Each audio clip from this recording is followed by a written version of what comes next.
இன்றைக்கி பாகியலட்சுமி எபிசோடில் என்ன நடக்குதுன்னு பார்த்தீங்கன்னா, அமீர்தா, செல்வி, பாகியலட்சுமி இவங்க 3 பேருமே ரெஸ்டாரண்ட்டில் உட்காந்துக்கிட்டு இந்த பணத்தை எண்ணிட்டுருக்காங்க.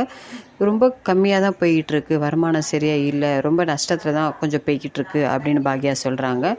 ஆமாக்கா, என்னக்கா போட்டது கூட வராத மாதிரி இருக்குது. ஆனால் அதுக்கப்புறம் பாக்யா சொல்கிறாங்க, எப்பவுமே கடன்னாலே பார்த்தீங்கன்னா கொஞ்சம் ஸ்டார்டிங்கில் நஷ்டமாக தான் இருக்கும், அதுக்கப்புறம் போக போக சரியாகும் அப்படின்னு பாக்யா சொல்கிறாங்க.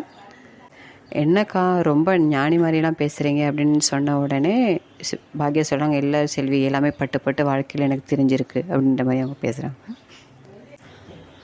அதுக்கப்புறமா பார்த்தீங்கன்னா ரெஸ்டாரண்ட்டுக்கு பழனிசாமி வராரு. பார்த்துட்டு ரொம்ப அவர் வியப்பு அடைஞ்சிடுறாரு. இவ்வளோ நல்லா ரெஸ்டாரண்ட் திறந்துருக்கீங்க, ரொம்ப நல்லா ஓடுது எல்லாமே அப்படின்னு ரொம்ப சந்தோஷமாக வராரு. அதுக்கப்புறமா பழனிசாமியும் பாக்யாவும் உட்காந்து அங்கே ரெஸ்டாரண்ட்டில் 2 பேரும் பேசிக்கிட்டு இருக்காங்க. செல்வி பார்த்துட்டே இருக்காங்க சைட்லேருந்து. அங்கே வேலை பார்க்குறவங்களும் சொல்கிறாங்க, இவங்களுக்கு ஜோடி பொருத்தம் இவங்களுக்கு ரொம்ப நல்லா இருக்குன்னு.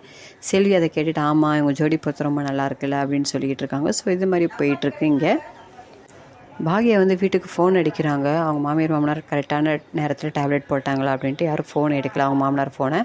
அதுக்கப்புறம் பார்த்தீங்கன்னா அவங்க மாமனார் குளிக்க போயிருக்கிற நேரத்தில் அந்த ஃபோன் அடிச்சுட்டே இருக்கிறதால ராதிகா ஃபோன் எடுத்து அட்டன் பண்ணி பேசுகிறாங்க. எங்கள் மாமியாருக்கும் டேப்லெட் கரெக்டாக கொடுத்துருங்க, வச்சுருங்க. அவங்க சரி அப்படின்றாங்க. அதேமாதிரி சாப்பாடும் நான் ரெடி பண்ணிவிட்டேன், உங்களுக்கு சாப்பாடு நீங்கள் கொடுத்துருங்க அப்படின்னா, சரி அவங்க நான் கொடுத்துட்றேன் அப்படின்றாங்க ராதிகா. அதுக்கப்புறமா மாமியார் மாமனாருக்கு ராதிகா சாப்பாடு போடுறாங்க. அப்போ மாமியார் கேட்குறாங்க, நீ சாப்பிடல? இல்லை எனக்கு சாண்ட்விச் இருக்குது, நான் சாப்பிட்டுக்கிடுதேன் அப்படின்றாங்க. இல்லைம்மா நீயும் சாப்பிடுன்னு மாமனார் சொல்கிறாரு. அதுக்கப்புறமா தான் அவங்க மாமியார் பேசுகிறாங்க ராதிகாட்ட, உங்கள் வீட்டில் எத்தனை பிள்ளைங்க? நீயும் அண்ணன் தானே? ஆமான்றாங்க. அப்புறம் மயூ எப்படி இருக்கா அப்படின்லாம் கொஞ்சம் பாசமாக கேட்குறாங்க. ராதிகாவுக்கு ரொம்ப சந்தோஷமாகவே இருக்குது. அதுக்கப்புறமா பாக்யா வேலையை விட்டு வரும்போது அவங்க வாசல்கிட்ட மையை பார்க்குறாங்க. என்ன ஆச்சுமா இங்கே நிற்கிற? இல்லை எங்கள் அம்மாவுக்கு ஃபோன் அடிக்கிறேன், எங்கள் அம்மா ஃபோன் எடுக்கலை, எனக்கு கடைக்கு போக வேண்டியதாக இருக்குது, சார்ட் பேப்பர் வாங்க அப்படின்னு சொல்கிறாங்க. சரிவா, நான் உன்னை கூட்டிகிட்டு போகிறேன் அப்படின்ட்டு கடைக்கு போய் சார்ட் பேப்பர் வாங்கிட்டு அன்றைக்கி வீட்டுக்கு வா, எங்கள் வீட்டுக்கு வா அப்படின்னு கூட்டிகிட்டு வராங்க.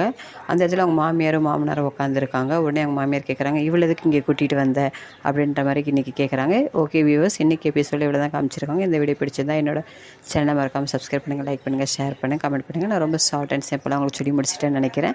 ஓகே, பாய்.